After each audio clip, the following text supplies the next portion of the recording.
Public like ਦੇਖ ਰਹੇ ਸਾਰੇ ਦਰਸ਼ਕਾਂ ਦਾ ਸਵਾਗਤ ਹੈ।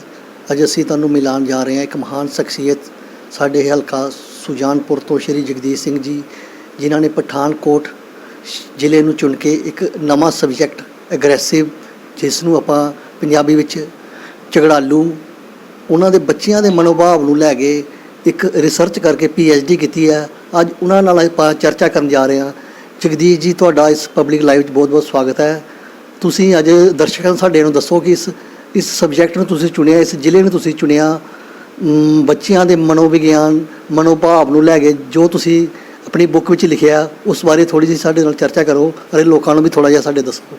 ਹਾਂਜੀ ਜਗਦੀਸ਼ ਸਿੰਘ ਜੀ। ਧੰਨਵਾਦ ਸਰ ਜੀ, ਬਹੁਤ ਬਹੁਤ ਮਿਹਰਬਾਨੀ ਜੀ। ਸਭ ਤੋਂ ਪਹਿਲਾਂ ਮੈਂ ਦੱਸਣਾ ਚਾਹਾਂਗਾ ਕਿ ਮੇਰੀ ਸਟੱਡੀ ਦਾ ਜਿਹੜਾ ਹੈ ਉਹ ਨਾਮ ਕੀ ਹੈ। ਮੇਰਾ ਨਾਮ Jagdish Singh, now I am doctor Jagdish Singh. ਮੇਰੀ ਸਟੱਡੀ ਦਾ ਨਾਮ ਹੈ aggressive behaviour of adolescents in relation to their academic stress, peer pressure, family climate and psychosocial school climate। यानी मेरी स्टडी जी है वो अडोलसेंट स्टेज ते है, वो किशोर अवस्था वाले बच्चे ਜਿਹੜੇ ਨੇ ਉਹਨਾਂ ਦੇ ਵਿਵਹਾਰ ਦੇ ਉੱਤੇ ਹੈ, ਕਿਉਂਕਿ ਅੱਜ ਦੇ ਸਮੇਂ ਦੇ ਵਿੱਚ ਬਹੁਤ ਹੀ ਵੱਡੀ ਜਿਹੜੀ ਇੱਕ ਸਮੱਸਿਆ ਜਿਹੜੀ ਹੈ ਉਹ ਵਿਵਹਾਰ ਦੀ ਸਮੱਸਿਆ ਹੈ। ਵਿਵਹਾਰ ਦੀ ਸਮੱਸਿਆ ਅਸੀਂ ਅੱਜ ਸਮਾਜ ਦੇ ਵਿੱਚ ਐਂਟੀ ਸੋਸ਼ਲ ਬਿਹੇਵੀਅਰ ਅਸੀਂ ਦੇਖ ਰਹੇ ਹਾਂ। ਕੁਝ ਜੋ ਬਿਹੇਵੀਅਰ ਜਿਹੜਾ ਐਸਾ ਬਿਹੇਵੀਅਰ ਹੁੰਦਾ ਜਿਸ ਦੀ ਬਦੌਲਤ ਜਿਹੜਾ ਹੈ ਉਹ ਸਾਡੇ ਜਿਹੜੇ ਸੁਸਾਇਟੀ ਨੂੰ ਜਿਹੜਾ ਧੱਕਾ ਲੱਗਦਾ ਹੈ। ਅੱਜ ਟੈਰਰਿਜ਼ਮ ਆਪਾਂ ਲੈ ਲਈਏ, ਇਹ ਇੱਕ ਅਗਰੈਸਿਵ ਬਿਹੇਵੀਅਰ ਦਾ ਇੱਕ ਬਹੁਤ ਵੱਡਾ ਜਿਹੜਾ ਹੈ ਇਹ ਰਿਜ਼ਲਟ ਸਾਡੇ ਸਾਹਮਣੇ ਆ ਰਹੇ ਨੇ। ਐਸਿਡ ਅਟੈਕ ਹੋ ਰਿਹਾ, ਕਿਤੇ ਸਕੂਲ ਟੀਚਰਾਂ 'ਤੇ ਅਟੈਕ ਹੋ ਰਿਹਾ, ਕਿਤੇ ਵਿਦਿਆਰਥੀ ਆਪਸ ਵਿੱਚ ਤੋੜ ਫੋੜ ਕਰ ਰਹੇ ਨੇ, ਤਾਂ ਕਿਤੇ ਉਹ ਆਪਸ ਦੇ ਵਿੱਚ ਕਿਸੇ ਦੂਸਰੇ ਦਾ ਨੁਕਸਾਨ ਪਹੁੰਚਾ ਰਹੇ ਨੇ, ਇਮੋਸ਼ਨਲੀ ਅਟੈਕ ਕਰ ਰਹੇ ਨੇ, ਫਿਜ਼ੀਕਲੀ ਅਟੈਕ ਕਰ ਰਹੇ ਨੇ। ਤਾਂ ਅੱਜ ਮੀਡੀਆ ਇਸ ਗੱਲ ਦਾ ਗਵਾਹ ਹੈ ਕਿ ਬਹੁਤ ਹੀ ਵੱਡੀ ਔਰ ਬਹੁਤ ਹੀ ਇੱਕ ਅਹਿਮ ਐਸੀ ਪ੍ਰੋਬਲਮ ਹੈ ਸਮਾਜ ਦੇ ਵਿੱਚ ਕਿ ਜਿਸ ਦਾ ਨਿਵਾਰਨ ਕੀਤਾ ਜਾਣਾ ਜਿਹੜਾ ਨਾ ਬਹੁਤ ਜ਼ਰੂਰੀ ਹੈ, ਜਿਸ ਦੇ ਉੱਤੇ ਮੈਂ ਸਮਝਿਆ ਕਿ ਇਸ ਉੱਤੇ ਸਟੱਡੀ ਜਿਹੜੀ ਹੈ ਕੀਤੀ ਜਾਣੀ ਬਹੁਤ ਲਾਜ਼ਮੀ ਹੈ। ਔਰ ਮੈਂ ਇਸ ਸਟੱਡੀ ਦੇ ਵਿੱਚ ਸਭ ਤੋਂ ਪਹਿਲਾਂ ਤਾਂ ਮੈਂ ਇਸ ਗੱਲ ਦਾ ਜਵਾਬ ਦੇਣਾ ਚਾਹਾਂਗਾ ਕਿ ਮੈਂ ਕਿਹੜੇ ਬੱਚਿਆਂ ਦੇ ਉੱਤੇ ਮੈਂ ਇਹ ਸਟੱਡੀ ਕੀਤੀ ਹੈ। ਸਕੂਲ ਦੇ 10+1 ਦੇ ਜਿਹੜੇ ਪਠਾਨਕੋਟ ਦੇ ਪੂਰੇ ਜਿਹੜੇ ਸੀਨੀਅਰ ਸੈਕੰਡਰੀ ਸਕੂਲਸ ਨੇ ਉਹਨਾਂ ਦੇ ਵਿੱਚੋਂ ਮੈਂ 800 ਦਾ ਜਿਹੜਾ ਉਹ ਸੈਂਪਲ ਜਿਹੜਾ ਹੈ ਉਹ ਮੈਂ ਲਿਆ ਹੈ। ਉਹ ਸੈਂਪਲ ਦੇ ਵਿੱਚੋਂ ਆਪਾਂ ਰੂਰਲ ਏਰੀਆ ਔਰ ਅਰਬਨ ਏਰੀਆ ਦੇ ਬੱਚੇ ਲਏ, ਗਵਰਨਮੈਂਟ ਸਕੂਲਾਂ ਦੇ ਬੱਚੇ ਔਰ ਫਿਰ ਸਰਕਾਰੀ ਸਕੂਲਾਂ ਦੇ ਗਵਰਨਮੈਂਟ ਸਕੂਲਾਂ ਦੇ ਬੱਚੇ ਔਰ ਪ੍ਰਾਈਵੇਟ ਸਕੂਲਾਂ ਦੇ ਬੱਚੇ ਆਪਾਂ ਲਏ ਹੈ। ਜੁਆਇੰਟ ਫੈਮਿਲੀ ਦੇ ਵਿੱਚੋਂ ਬੱਚੇ ਸਿਲੈਕਟ ਕੀਤੇ ਨੇ ਔਰ ਨਿਊਕਲੀਅਰ ਫੈਮਿਲੀ ਦੇ ਵਿੱਚੋਂ ਬੱਚੇ ਜਿਹੜੇ ਨੇ ਸਿਲੈਕਟ ਕੀਤੇ ਨੇ, ਔਰ ਮੇਲ ਸਟੂਡੈਂਟਸ ਲਏ ਔਰ ਫੀਮੇਲ ਸਟੂਡੈਂਟਸ ਲਏ। ਪਠਾਨਕੋਟ ਜ਼ਿਲ੍ਹੇ ਨੂੰ ਇਸ ਕਰਕੇ ਇਸ ਸਟੱਡੀ ਦਾ ਆਧਾਰ ਬਣਾਇਆ ਗਿਆ ਕਿਉਂਕਿ ਪਠਾਨਕੋਟ ਇੱਕ ਐਸਾ ਮਲਟੀਕਲਚਰਡ ਏਰੀਆ ਹੈ ਜਿਸ ਦੇ ਪਠਾਨਕੋਟ ਇੱਕ ਐਸਾ ਏਰੀਆ ਹੈ ਟਰਾਈਐਂਗੂਲਰ ਏਰੀਆ, ਜਿਹਨੂੰ ਆਪਾਂ ਕਹੀਏ ਕਿ ਇੱਕ ਬਾਰਡਰ ਏਰੀਆ ਹੈ। ਦੂਸਰਾ ਇਸ ਦੀ ਇੱਕ ਸਾਈਡ ਤੇ ਜਿਹੜਾ ਹੈ JNK, ਜਿਹੜਾ ਕਿ ਇੱਕ ਬਹੁਤ ਹੀ ਇੱਕ ਡਿਸਟਰਬਡ ਏਰੀਆ ਜਿਹੜਾ ਹੈ, ਜਿੱਥੇ ਬਹੁਤ ਸਾਰੀਆਂ ਐਂਟੀ ਸੋਸ਼ਲ ਐਕਟੀਵਿਟੀਜ਼ ਬਿਹੇਵੀਅਰ ਨਾਲ ਰਿਲੇਟਡ ਪ੍ਰੋਬਲਮਸ ਜਿਹੜੀਆਂ ਨੇ ਉਹ ਦੇਖਣ ਨੂੰ ਮਿਲਦੀਆਂ ਨੇ। ਟੈਰਰਿਜ਼ਮ ਜਿਹੜਾ ਹੈ ਸਰ ਨਾਲੋਂ ਇੱਕ ਬਹੁਤ ਵੱਡੀ ਸਮੱਸਿਆ ਸਾਡੇ ਸਾਹਮਣੇ, ਇੱਕ ਬਿਹੇਵੀਅਰ ਦਾ ਇੱਕ ਜਿੰਦਾ ਜਾਗਦਾ ਜਿਹੜਾ ਰਿਜ਼ਲਟ ਸਾਡੇ ਸਾਹਮਣੇ ਹੈ। ਦੂਸਰੀ ਤਰਫ ਪਠਾਨਕੋਟ ਦੇ ਦੂਸਰੇ ਪਾਸੇ ਇੱਕ ਐਸਾ ਪੀਸਫੁਲ ਇਨਵਾਇਰਮੈਂਟ ਹੈ, ਹਿਮਾਚਲ ਪ੍ਰਦੇਸ਼ ਦੂਸਰੀ ਸਟੇਟ ਹੈ, ਔਰ ਪਠਾਨਕੋਟ ਇੱਕ ਅਜਿਹਾ ਏਰੀਆ ਹੈ ਜਿਸ ਦਾ ਬਾਰਡਰ ਜਿਹੜਾ ਹੈ ਪਾਕਿਸਤਾਨ ਦੇ ਨਾਲ ਵੀ ਲੱਗਦਾ ਹੈ। ਅਤੇ ਰਿਸਰਚਰ ਨੇ ਇਹ ਸੋਚਿਆ ਕਿ ਮੈਨੂੰ ਕਿਉਂ ਨਾ ਇਹੋ ਜਿਹੇ ਏਰੀਆ ਦੇ ਉੱਤੇ ਕੋਈ ਰਿਸਰਚ ਕੀਤੀ ਜਾਵੇ ਕਿ ਇਸ ਏਰੀਏ ਦੇ ਬੱਚੇ, ਇਸ ਜਗ੍ਹਾ ਦੇ ਬੱਚੇ ਜਿਹੜੇ ਹੈ ਉਹਨਾਂ ਦਾ ਵਿਵਹਾਰ ਜਿਹੜਾ ਹੈ ਉਸ ਨੂੰ ਸਟੱਡੀ ਕੀਤਾ ਜਾਵੇ, ਕਿ ਇਸ ਸਮੱਸਿਆ ਨੂੰ ਲੱਭਿਆ ਜਾਵੇ ਕਿ ਇਸ ਸਮੱਸਿਆ ਦੇ ਬੇਸਿਕਲੀ ਰੀਜ਼ਨ ਜਿਹੜੇ ਨੇ ਕਿਹੜੇ ਨੇ, ਕਿਹੜੇ ਫੈਕਟਰਸ ਜਿਹੜੇ ਉਹਨਾਂ ਨੂੰ ਇਫੈਕਟ ਕਰਦੇ ਨੇ। ਤਾਂ ਮੈਂ ਇਹ ਸੋਚ ਕੇ ਮਨ ਦੇ ਵਿੱਚ 10+1 ਦੇ ਬੱਚਿਆਂ ਨੂੰ ਚੂਜ਼ ਕੀਤਾ, ਇਸ ਕਰਕੇ ਕੀਤਾ ਕਿ ਆਫਟਰ ਮੈਟਰੀਕੂਲੇਸ਼ਨ ਕਿ +1 ਦੇ ਵਿੱਚ ਉਹਨਾਂ ਲਈ ਇੱਕ ਇਹ ਨਵੀਂ ਸਟੇਜ ਹੈ, ਤਾਂ ਉਹ ਇੱਕ ਬਹੁਤ ਚੈਲੰਜਿੰਗ ਸਟੇਜ ਹੈ। ਔਰ ਇਸ ਸਟੇਜ ਨੂੰ ਆਪਾਂ ਕਿਸ਼ੋਰ ਅਵਸਥਾ ਕਹਿੰਦੇ ਹਾਂ। ਅਡੋਲੈਸੈਂਟ ਸਟੇਜ 13 ਤੋਂ ਲੈ ਕੇ 19 ਸਾਲ ਦੀ ਉਮਰ ਤੱਕ ਦੇ ਬੱਚਿਆਂ ਦੀ ਜਿਹੜੀ ਸਟੇਜ ਹੈ ਅਡੋਲੈਸੈਂਟ ਸਟੇਜ ਜਿਹੜੀ ਕਹਿਲਾਈ ਜਾਂਦੀ ਹੈ। ਅਤੇ ਇਸ ਸਟੇਜ ਦੇ ਬੱਚਿਆਂ ਦੇ ਵਿੱਚ ਬਹੁਤ ਜ਼ਿਆਦਾ ਫਿਜ਼ੀਕਲ ਚੇਂਜਸ, ਉਹਨਾਂ ਦੇ ਇਮੋਸ਼ਨਸ, ਉਹਨਾਂ ਦੇ ਹਰ ਐਸਪੈਕਟ ਦੇ ਵਿੱਚ ਬਦਲਾਵ ਜਿਹੜਾ ਹੈ ਉਹ ਆਉਂਦਾ ਹੈ।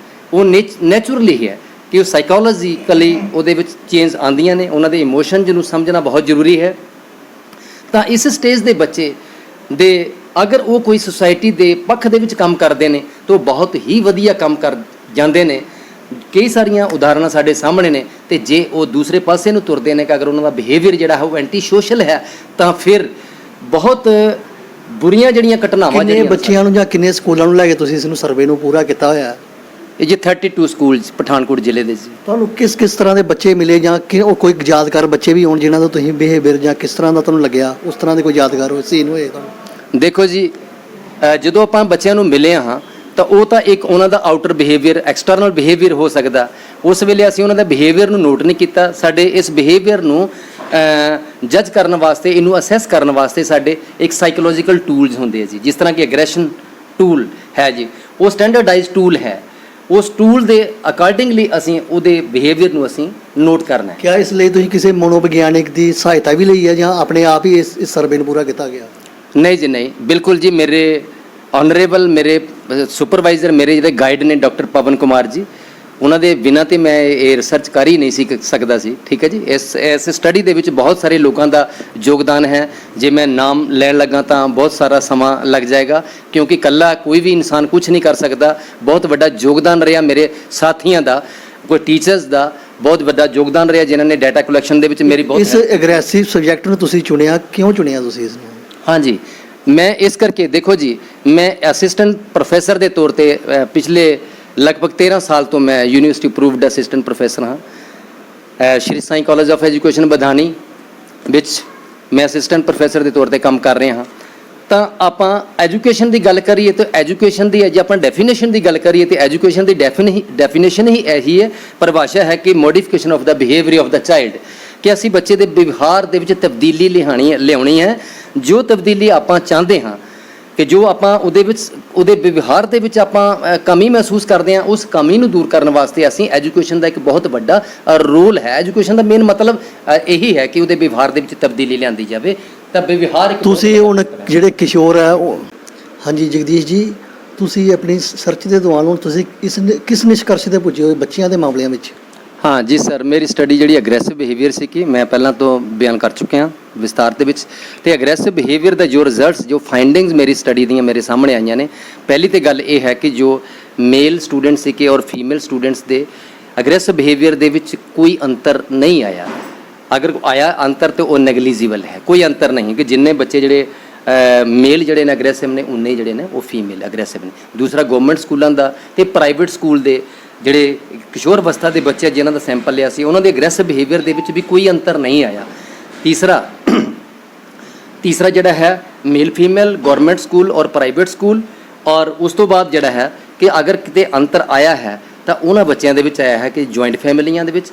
ਔਰ ਫਿਰ ਜਿਹੜਾ ਦੂਸਰਾ ਐਸਪੈਕਟ ਜਿਹੜਾ ਹੈ ਇੱਕ ਨਿਊਕਲੀਅਰ ਫੈਮਿਲੀ, ਜੁਆਇੰਟ ਫੈਮਿਲੀ ਦੇ ਬੱਚੇ ਜਿਹੜੇ ਨੇ ਜ਼ਿਆਦਾ ਅਗਰੈਸਿਵ ਪਾਏ ਗਏ। ਇਹਦੇ ਕਈ ਰੀਜ਼ਨਸ ਹੋ ਸਕਦੇ ਨੇ ਜੀ। ਜੁਆਇੰਟ ਫੈਮਿਲੀ ਦੇ ਵਿੱਚ ਬਹੁਤ ਸਾਰੇ ਮੈਂਬਰ ਦੀ ਸੰਖਿਆ ਜਿਹੜੀ ਹੈ ਜ਼ਿਆਦਾ, ਰਿਸਟ੍ਰਿਕਸ਼ਨ ਬੱਚੇ ਤੇ ਜ਼ਿਆਦਾ ਹੁੰਦੀਆਂ ਨੇ, ਅਸੀਂ ਇੰਪੋਜ਼ ਕਰਦੇ ਹਾਂ ਉਹਨਾਂ ਦੇ ਉੱਤੇ। ਤਾਂ ਇਸ ਤਰ੍ਹਾਂ ਦੇ ਕਈ ਕਾਰਨ ਜਿਹੜੇ ਨਾ ਉਹਨਾਂ ਤੇ ਹੋ ਸਕਦੇ ਨੇ। ਤੇ ਜੁਆਇੰਟ ਫੈਮਿਲੀ ਦੇ ਬੱਚੇ ਜਿਹੜੇ ਨੇ ਉਹ ਜ਼ਿਆਦਾ ਅਗਰੈਸਿਵ ਜਿਹੜੇ ਨੇ ਪਾਏ ਗਏ ਨੇ। ਦੂਸਰਾ ਜਿਹੜੀ ਫਾਈਂਡਿੰਗ ਮੇਰੀ ਸਟੱਡੀ ਦੇ ਵਿੱਚ ਸਾਹਮਣੇ ਆਈ ਹੈ ਉਹ ਇਹ ਹੈ ਕਿ ਇੱਕ ਸਕੂਲੀ ਲਾਈਫ ਦੇ ਵਿੱਚ ਜਿਹੜਾ ਇੱਕ ਅਕੈਡਮਿਕ ਸਟ੍ਰੈਸ ਬੱਚਿਆਂ ਦੇ ਉੱਤੇ ਬਹੁਤ ਵੱਡਾ ਜਿਹੜਾ ਬੋਝ ਹੈ, ਕਿਤਾਬਾਂ ਦਾ ਬੋਝ ਹੈ, ਹੋਮਵਰਕ ਦਾ ਬੋਝ ਹੈ, ਐਗਜ਼ਾਮੀਨੇਸ਼ਨ ਦਾ, ਟੈਸਟ ਦਾ, ਬੱਚਿਆਂ ਨੂੰ ਟਾਈਮ ਘੱਟ ਮਿਲਦਾ, ਇਸ ਤਰ੍ਹਾਂ ਦੀਆਂ ਕਈ ਸਾਰੀਆਂ ਪ੍ਰੋਬਲਮਸ ਨੇ। ਟੀਚਰ ਦਾ ਡਰ ਲੱਗਦਾ ਹੈ, ਠੀਕ ਹੈ, ਕਰਿਕੂਲਮ। ਅਕੈਡਮਿਕ ਸਟ੍ਰੈਸ ਤੋਂ ਇਲਾਵਾ ਜੀ ਦੂਸਰਾ ਜਿਹੜਾ ਵੇਰੀਏਬਲ ਸੀਗਾ ਮੇਰੀ ਸਟੱਡੀ ਦਾ, ਜਿਹੜਾ ਜਿਹਨੂੰ ਆਪਾਂ ਜੀ ਆਸਾਨ ਭਾਸ਼ਾ ਦੇ ਵਿੱਚ ਕਹਿ ਲਈਏ ਕਿ ਜਿਹੜਾ ਇੱਕ ਫੈਕਟਰ ਜਿਹੜਾ ਸਾਡੇ ਸਾਹਮਣੇ ਆਇਆ ਹੈ ਉਹ ਹੈ ਪੀਅਰ ਪ੍ਰੈਸ਼ਰ। ਕਿ ਸੇਮ ਏਜ ਦੇ ਬੱਚਿਆਂ ਦੇ ਵਿੱਚ ਇੱਕ ਪ੍ਰੈਸ਼ਰ ਹੁੰਦਾ। ਬੱਚੇ ਆਪਣੇ ਮਾਂ-ਬਾਪ ਨੂੰ ਵੀ ਉਹ ਗੱਲ ਨਹੀਂ ਦੱਸਦੇ, ਉਹ ਕੇਵਲ ਉਹ ਗੱਲਬਾਤ ਉਹਨਾਂ ਦੇ ਆਪਣੇ ਜਿਹੜੇ ਨਾ ਆਪਣੇ ਸੇਮ ਏਜ ਦੇ ਬੱਚਿਆਂ ਦੇ ਫਰੈਂਡ ਸਰਕਲ ਦੇ ਵਿੱਚ ਹੀ ਰਹਿੰਦੀ ਹੈ। ਤੇ ਪੀਅਰ ਪ੍ਰੈਸ਼ਰ ਵੀ ਇੱਕ ਬਹੁਤ ਵੱਡਾ ਜਿਹੜਾ ਫੈਕਟਰ ਜਿਹੜਾ ਹੈ ਉਹ ਸਾਡੇ ਸਾਹਮਣੇ ਆਇਆ ਹੈ। ਔਰ ਉਸ ਤੋਂ ਬਾਅਦ ਆਪਾਂ ਗੱਲ ਕਰੀਏ ਤਾਂ ਫੈਮਿਲੀ ਕਲਾਈਮੇਟ ਨੇ ਬਹੁਤ ਜ਼ਿਆਦਾ ਪ੍ਰਭਾਵਿਤ ਕੀਤਾ ਹੈ ਕਿ ਸਾਡਾ ਫੈਮਿਲੀ ਕਲਾਈਮੇਟ, ਜਿਸ ਤਰ੍ਹਾਂ ਦਾ ਸਾਡਾ ਫੈਮਿਲੀ ਕਲਾਈਮੇਟ ਅਗਰ ਫੇਵਰੇਬਲ ਹੋਵੇਗਾ ਤੇ ਬੱਚੇ ਜਿਹੜੇ ਨਾ ਉਹ ਘੱਟ ਅਗਰੈਸਿਵ ਹੋਣਗੇ। ਅਗਰ ਜਿਹੜਾ ਫੈਮਿਲੀ ਕਲਾਈਮੇਟ ਜਿਹੜਾ ਹੈ ਉਹ ਸਾਡੇ ਫੇਵਰੇਬਲ ਨਹੀਂ ਹੈ, ਸਾਡੇ ਅਕਾਰਡਿੰਗਲੀ ਨਹੀਂ ਹੈ, ਅਨੁਕੂਲ ਨਹੀਂ ਹੈ, ਤਾਂ ਬੱਚੇ ਜਿਹੜੇ ਸਾਡੇ ਨੇ ਉਹ ਜ਼ਿਆਦਾ ਅਗਰੈਸਿਵ ਹੋਣਗੇ।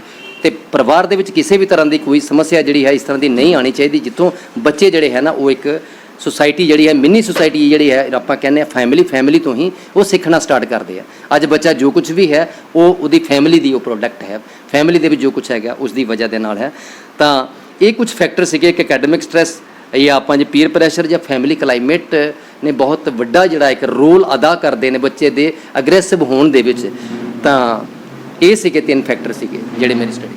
ਹਾਂਜੀ ਜਗਦੀਸ਼ ਜੀ, ਜਿਸ ਤਰ੍ਹਾਂ ਕਿ ਤੁਸੀਂ ਹੁਣ ਬੱਚਿਆਂ ਦੇ ਉੱਪਰ ਸਰਚ ਕੀਤੀ ਹੈ, ਤੁਸੀਂ ਕਿਸ਼ੋਰਾਂ ਨੂੰ ਜਾਂ ਉਹਨਾਂ ਦੇ ਮਾਤਾ ਪਿਤਾ ਨੂੰ ਕੀ ਸੰਦੇਸ਼ ਦੇਣਾ ਚਾਹੋਗੇ ਕਿ ਜਾਂ ਕਿ ਬੱਚਿਆਂ ਦਾ ਵਿਵਹਾਰ ਠੀਕ ਰਵੇ ਅਤੇ ਉਹ ਪੜ੍ਹਾਈ ਵਿੱਚ ਪੂਰੀ ਤਰ੍ਹਾਂ ਰੁਚੀ ਲੈ ਸਕਣ? ਹਾਂ ਜੀ ਸਰ, ਮੇਰੀ ਸਟੱਡੀ ਦੀ ਜਿਹੜੀ ਫਾਈਂਡਿੰਗਸ ਆਈਆਂ ਨੇ ਉਹਨਾਂ ਦੇ ਬੇਸ ਤੇ ਮੈਂ ਇਹ ਸੁਜੈਸਟ ਕਰਨਾ ਚਾਹਾਂਗਾ ਕਿ ਪੇਰੈਂਟਸ ਨੂੰ, ਕਿਉਂਕਿ ਪੇਰੈਂਟਸ ਜਿਹੜੇ ਹੈ ਨਾ ਉਹ ਇੱਕ ਤਾਂ ਇੱਕ ਰੋਲ ਮਾਡਲ ਬਣਨ। ਅਗਰ ਪੇਰੈਂਟਸ ਜਿਹੜੇ ਨੇ ਉਹ ਅਗਰੈਸਿਵ ਨੇ, ਅਗਰ ਪੇਰੈਂਟਸ ਜਿਹੜੇ ਬਹੁਤ ਅਗਰੈਸਿਵ ਵੇ ਦੇ ਨਾਲ ਬੱਚੇ ਨਾਲ ਗੱਲ ਕਰਦੇ ਹਨ ਤਾਂ ਬੱਚਾ ਆਟੋਮੈਟਿਕਲੀ ਅਗਰੈਸਿਵ ਹੋਏਗਾ। ਤਾਂ ਪੇਰੈਂਟਸ ਦਾ ਬਹੁਤ ਵੱਡਾ ਰੋਲ ਹੈ ਕਿ ਉਹ ਇੱਕ ਫੈਮਿਲੀ ਇਨਵਾਇਰਨਮੈਂਟ ਨੂੰ ਵੀ ਜਿਹੜਾ ਇੱਕ ਕੰਜੀਨੀਅਲ ਐਟਮੋਸਫੇਅਰ ਜਿਹੜਾ ਕ੍ਰੀਏਟ ਕਰਨ, ਰਿਲੇਸ਼ਨਸ ਅੱਛੇ ਮਤਲਬ ਡਿਵੈਲਪ ਕਰਨ, ਔਰ ਇਸ ਸਟੇਜ ਦੇ ਬੱਚਿਆਂ ਨੂੰ ਜਿਹੜਾ ਸਖਤੀ ਦੇ ਨਾਲ ਪੇਸ਼ ਨਾ ਆਉਣ, ਬਲਕਿ ਉਹਨਾਂ ਦੀਆਂ ਭਾਵਨਾਵਾਂ ਨੂੰ ਸਮਝਣ, ਉਹਨਾਂ ਦੀ ਸਾਈਕੋਲੋਜੀ ਨੂੰ ਸਮਝਣ ਤੇ ਉਹਨਾਂ ਤੇ ਕੋਈ ਵੀ ਆਪਣੀ ਮਨਮਰਜ਼ੀ ਦੀਆਂ ਚੀਜ਼ਾਂ ਜਿਹੜੀਆਂ ਨਾ ਉਹਨਾਂ ਤੇ ਨਾ ਥੋਪੀਆਂ ਜਾਣ। ਬੱਚੇ ਨੂੰ ਜਿਹੜਾ ਹੈ ਕਿ ਉਹਦੀ ਸਾਈਕੋਲੋਜੀ ਦੇ ਮੁਤਾਬਕ ਉਹਨੂੰ ਬੱਚੇ ਨੂੰ ਬੱਚਾ ਰਹਿਣ ਦਿਓ, ਉਹਦੀ ਸਾਈਕੋਲੋਜੀ ਦੇ ਮੁਤਾਬਕ ਉਹਨੂੰ ਸਟੱਡੀ ਕਰਕੇ ਤੇ ਉਸ ਤਰ੍ਹਾਂ ਉਹਨੂੰ ਟਰੀਟ ਕੀਤਾ ਜਾਵੇ ਤਾਂ ਕਿ ਉਹ ਬੱਚਾ ਜਿਹੜਾ ਹੈ ਨਾ ਉਹ ਅਗਰੈਸਿਵ ਨਾ ਹੋਵੇ, ਉਹਦੇ ਬਿਹੇਵੀਅਰ ਤੇ ਜਿਹੜਾ ਨਾ ਇੱਕ ਬੜੇ ਅੱਛੇ ਤਰੀਕੇ ਦੇ ਨਾਲ ਕੰਟਰੋਲ ਜਿਹੜਾ ਹੈ ਉਹ ਕੀਤਾ ਜਾ ਸਕੇ। ਦੂਸਰੀ ਤਰਫ ਐਕੈਡਮਿਕ ਸਟ੍ਰੈਸ ਦੀ ਗੱਲ ਕੀਤੀ ਹੈ ਤਾਂ ਰੋਲ ਕਿਤੇ ਨਾ ਕਿਤੇ ਟੀਚਰ ਦਾ ਬਹੁਤ ਅਹਿਮ ਰੋਲ ਹੈ। Teacher is a nation builder. Teacher ਦਾ ਐਡਾ ਵੱਡਾ ਰੋਲ ਹੈ ਕਿ ਕਰਿਕੂਲਮ ਪਾਲਿਸੀ ਮੇਕਰਾਂ ਨੂੰ ਵੀ ਮੈਂ ਕਹਿਣਾ ਚਾਹਾਂਗਾ ਕਿ ਜੋ ਪਾਲਿਸੀਜ਼ ਬਣਾਈਆਂ ਜਾ ਰਹੀਆਂ ਨੇ ਉਹਨਾਂ ਪਾਲਿਸੀ ਦੇ ਵਿੱਚ ਕਰਿਕੂਲਮ ਇੰਨਾ ਆਸਾਨ ਹੋਣਾ ਚਾਹੀਦਾ, ਇਵੇਂ ਦਾ ਹੋਣਾ ਚਾਹੀਦਾ ਕਿ ਬੱਚਾ ਜਿਹੜਾ ਹੈ ਉਹਨੂੰ ਆਸਾਨੀ ਦੇ ਨਾਲ ਅਡਾਪਟ ਕਰੇ, ਬੱਚਾ ਉਸ ਤੋਂ ਭੱਜੇ ਨਾ। ਦੂਸਰਾ ਜਿਹੜਾ ਹੈ ਕਿ ਡਿਸਿਪਲਿਨ ਇੰਨਾ ਕੋ ਰਿਸਟ੍ਰਿਕਟਡ ਨਹੀਂ ਹੋਣਾ ਚਾਹੀਦਾ ਕਿ ਬੱਚਾ ਜਿਹੜਾ ਹੈ ਉਹ ਟੀਚਰ ਤੋਂ ਡਰਨਾ, ਪੁਲਿਸ ਵਾਲੇ ਕੋਲੋਂ ਨਹੀਂ ਡਰਦਾ ਲੇਕਿਨ ਟੀਚਰ ਕੋਲੋਂ ਬਹੁਤ ਡਰਦਾ ਹੈ। ਇਹ ਕੁਝ ਕਾਰਨ ਹੈਗੇ ਨੇ ਜੀ। ਇਸ ਤੋਂ ਇਲਾਵਾ ਜੀ ਸਕੂਲ ਦਾ ਟਾਈਮ ਟੇਬਲ ਜਿਹੜਾ ਹੈ ਕੋਈ ਇਸ ਤਰ੍ਹਾਂ ਦਾ ਨਹੀਂ ਹੋਣਾ ਚਾਹੀਦਾ ਹੈ ਕਿ ਬੱਚਿਆਂ ਦੇ ਫੇਵਰੇਬਲ ਹੋਣਾ ਚਾਹੀਦਾ। ਬੱਚਾ ਟੀਵੀ ਦੇ ਸਾਹਮਣੇ ਕਦੇ ਵੀ ਨਹੀਂ ਉੱਠਦਾ ਜੀ, ਕਿਉਂਕਿ ਭਾਵੇਂ ਉਹਨੂੰ ਭੁੱਖ ਵੀ ਲੱਗੀ ਹੋਵੇ ਰੋਟੀ ਨੂੰ ਡਿਲੇ ਕਰ ਦਿੰਦਾ ਹੈ। ਬਟ ਦੇਖਣ ਵਾਲੀ ਇਹ ਗੱਲ ਹੈ ਕਿ ਕਿਉਂ ਨਾ ਆਪਾਂ ਟੈਕਨੋਲੋਜੀ ਦਾ ਇਸਤੇਮਾਲ ਆਪਾਂ ਕਲਾਸ ਦੇ ਵਿੱਚ ਕਰੀਏ ਤੇ ਬੱਚਾ ਕਿਤਾਬਾਂ ਤੋਂ ਜਿਹੜਾ ਨਾ ਉੱਪਰ ਨਹੀਂ ਜਾਏਗਾ। ਤਾਂ ਇਸ ਤਰ੍ਹਾਂ ਦੀਆਂ ਬਹੁਤ ਸਾਰੇ ਸੁਜੈਸ਼ਨਸ ਨੇ ਜਿਹੜੇ ਜਿਨ੍ਹਾਂ ਦੇ ਬੇਸ ਦੇ ਉੱਤੇ ਅਸੀਂ ਬੱਚਿਆਂ ਦੇ ਅਗਰੈਸਿਵ ਬਿਹੇਵੀਅਰ ਨੂੰ ਕੰਟਰੋਲ ਕਰ ਸਕਦੇ ਹਾਂ, ਐਕੈਡਮਿਕ ਸਟ੍ਰੈਸ ਨੂੰ ਮਿਨੀਮਾਈਜ਼ ਕਰ ਸਕਦੇ ਹਾਂ। ਤਾਂ ਸਾਡੀ ਸਟੱਡੀ ਜਿਹੜੀ ਹੈ ਇੱਕ ਫਰੂਟਫੁਲ ਸਾਬਤ ਹੋ ਸਕਦੀ ਹੈ ਜੇ ਇਹਨਾਂ ਨੂੰ ਅਪਣਾਇਆ ਜਾਵੇ ਜੀ। ਤੇ ਅੰਤ ਵਿੱਚ ਮੈਂ ਇਹ ਕਹਿਣਾ ਚਾਹਾਂਗਾ ਕਿ ਜੋ ਮੇਰੀ ਸਟੱਡੀ ਦੀ ਫਾਈਂਡਿੰਗਸ ਆਈਆਂ ਨੇ, ਜੋ ਸੁਜੈਸ਼ਨਸ ਮੈਂ ਇੱਥੇ ਡਿਸਕਸ ਕੀਤੇ ਨੇ, ਤੇ ਪੇਰੈਂਟਸ ਔਰ ਟੀਚਰ ਜਿਹੜੇ ਉਹ ਇਸ ਗੱਲ ਦਾ ਮਤਲਬ ਪੂਰਾ ਲਾਭ ਲੈਣ ਤਾਂ ਕਿ ਇਸ ਸੁਸਾਇਟੀ ਨੂੰ ਜਿਹੜਾ ਹੈ ਨਾ ਇੱਕ ਬਹੁਤ ਵਧੀਆ ਸੁਸਾਇਟੀ ਜਿਹੜੀ ਹੈ ਉਹ ਬਣਾਈ ਜਾ ਸਕੇ, ਜਿਹਦੇ ਵਿੱਚ ਕਿਸ਼ੋਰ ਅਵਸਥਾ ਦੇ ਬੱਚੇ ਇੱਕ ਬਹੁਤ ਵੱਧ ਚੜ੍ਹ ਕੇ ਜਿਹੜਾ ਇਸ ਦੇਸ਼ ਦੇ ਵਿਕਾਸ ਦੇ ਵਿੱਚ ਹਿੱਸਾ ਲੈ ਸਕਣ। ਇਹ ਸਨ ਸਾਡੇ ਡਾਕਟਰ ਜਗਦੀਸ਼ ਸਿੰਘ ਜੀ, ਜਿਨ੍ਹਾਂ ਨੇ ਬੱਚਿਆਂ ਦੇ ਵਿਵਹਾਰ ਨੂੰ ਲੈ ਕੇ, ਖਾਸ ਕਰਕੇ ਕਿਸ਼ੋਰ ਅਵਸਥਾ ਦੇ ਵਿਵਹਾਰ ਨੂੰ ਲੈ ਕੇ ਸਰਚ ਕਰਕੇ PhD ਕੀਤੀ ਹੈ। ਉਹਨਾਂ ਨੇ ਆਪਣੇ ਕਿਸ਼ੋਰ ਅਵਸਥਾ ਦੇ ਬੱਚਿਆਂ ਨੂੰ ਅਤੇ ਉਹਨਾਂ ਦੇ ਮਾਤਾ ਪਿਤਾ ਨੂੰ ਵੀ ਸੁਜੈਸ਼ਨ ਦਿੱਤੇ ਹਨ।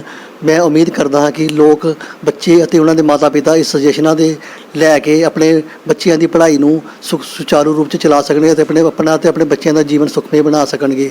ਇਸੇ ਤਰ੍ਹਾਂ ਹੀ ਪਬਲਿਕ ਲਾਈਕ ਹੋਰ ਵੀ ਸ਼ਖਸੀਅਤਾਂ ਨਾਲ ਤੁਹਾਨੂੰ ਮਿਲਾਂਦਾ ਰਹੇਗਾ। ਜੈ ਹਿੰਦ।